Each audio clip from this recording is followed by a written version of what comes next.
Risa Ontiveros for President, pinalalakas na raw ng kampo ng senador ang oposisyon bilang paghahanda sa 2028. At para sa ibang detalye, nangunguna sa balita si Mean Los Baños live mula sa Senado.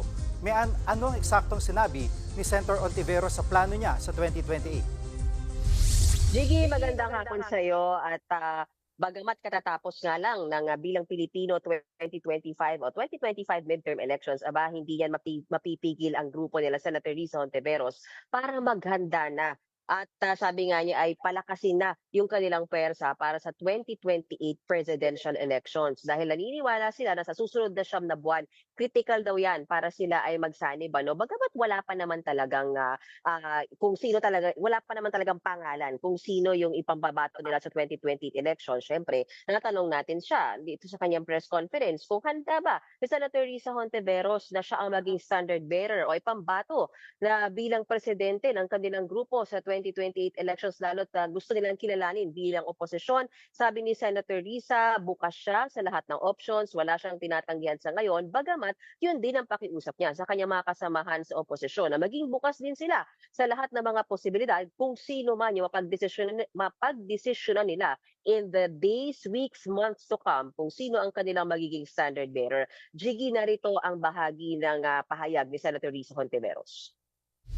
I'm not saying no. I'm open to all possibilities. I think yung ganyang tanong and yung natural competition about it naturally will come somewhere up the road pa.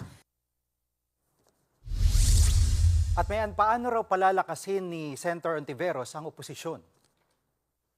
Jiggy, gaya ng sabi ko kanina, critical for them yun the next 9 months. Mag-reach out daw sila sa lahat ng mga supporters nila, sa lahat ng mga tumulong sa kanila, LGU at anumang mga advocacy groups yan. Dahil nga, tingin nila Senator Risa, mas lumakas yung pwersa nila after nung 2025 elections. Dahil nga sinasabi nila at kinukonsidera nilang big win yung nangyari sa kanila dahil nakapagpanalo sila ng 2 senador, Senators Bam Aquino at Kiko Pangilinan, and then Akbayan, and then sila Congressman Laila de Lima, Congressman Chel Jokno. So habang ganun daw karami yung supporters nila, mas mainam daw na hamigin nila o i-consolidate na yung mga supporters na yan para dala na nila yan sakaling makabuo sila ng malakas na slate pagdating ng 2028 presidential elections, Jiggy. At nabanggit mo na big win nga nangyari sa kanila, no? Plano ba niyang hingin yung pagiging minority leader sa Senado?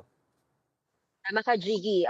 Isa din yan sa sinabi ni Senator Risa na handa siyang kunin yung responsibilidad na maging minority leader ng Senado sakaling sila ang kilalanin ng Senado bilang minority bloc. Dahil ang ini-expect at yung kanyang para sa kanya, yung optimal scenario ay silang tatlo. Senator Kiko Pangilinan, Senator Bam Aquino at Senator Risa Hontiveros ang bubuo ng minority bloc. Pero kasi Jiggy, meron pang isang nagkiklaim ng opposition ngayon dito sa Senado. Yan ay yung Duterte bloc nila Senator Bato de la Rosa, Senator Bongo, Senator Rodante Marcoleta, Amy Marcos at Robin Padilla. So bukas si Senator Risa Hontiveros sa posibilidad na baka hindi rin talaga sila yung kilalaning minority bloc.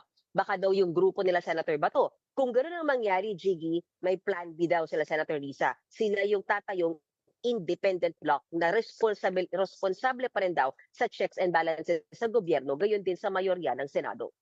Yung posibilidad na makipag-usap sila sa pro-Duterte bloc para mas lalo lumakas yung minority. Nabanggit ba ito ni Senator Risa? Ayaw niya, Jiggy. Yan ang malabo.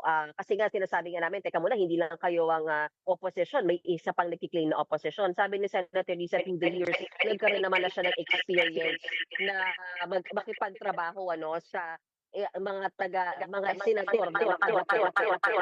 Siguro mag-usap na lang, siguro magkaroon na lamang ng ganong working relationship sa mga advocacy sa magkakapareho sila. Pero alam naman daw nila na pagdating sa usaping politika, hindi sila magkapareho. So ayaw ni Senator Risa na umanib sa Duterte bloc kahit papareha silang oposisyon kung sakasakali, Gigi. Ugnay ng impeachment trial ni VP Sara, nagkausap na ba sila Senator Kiko, Senator Risa at Senator Bam?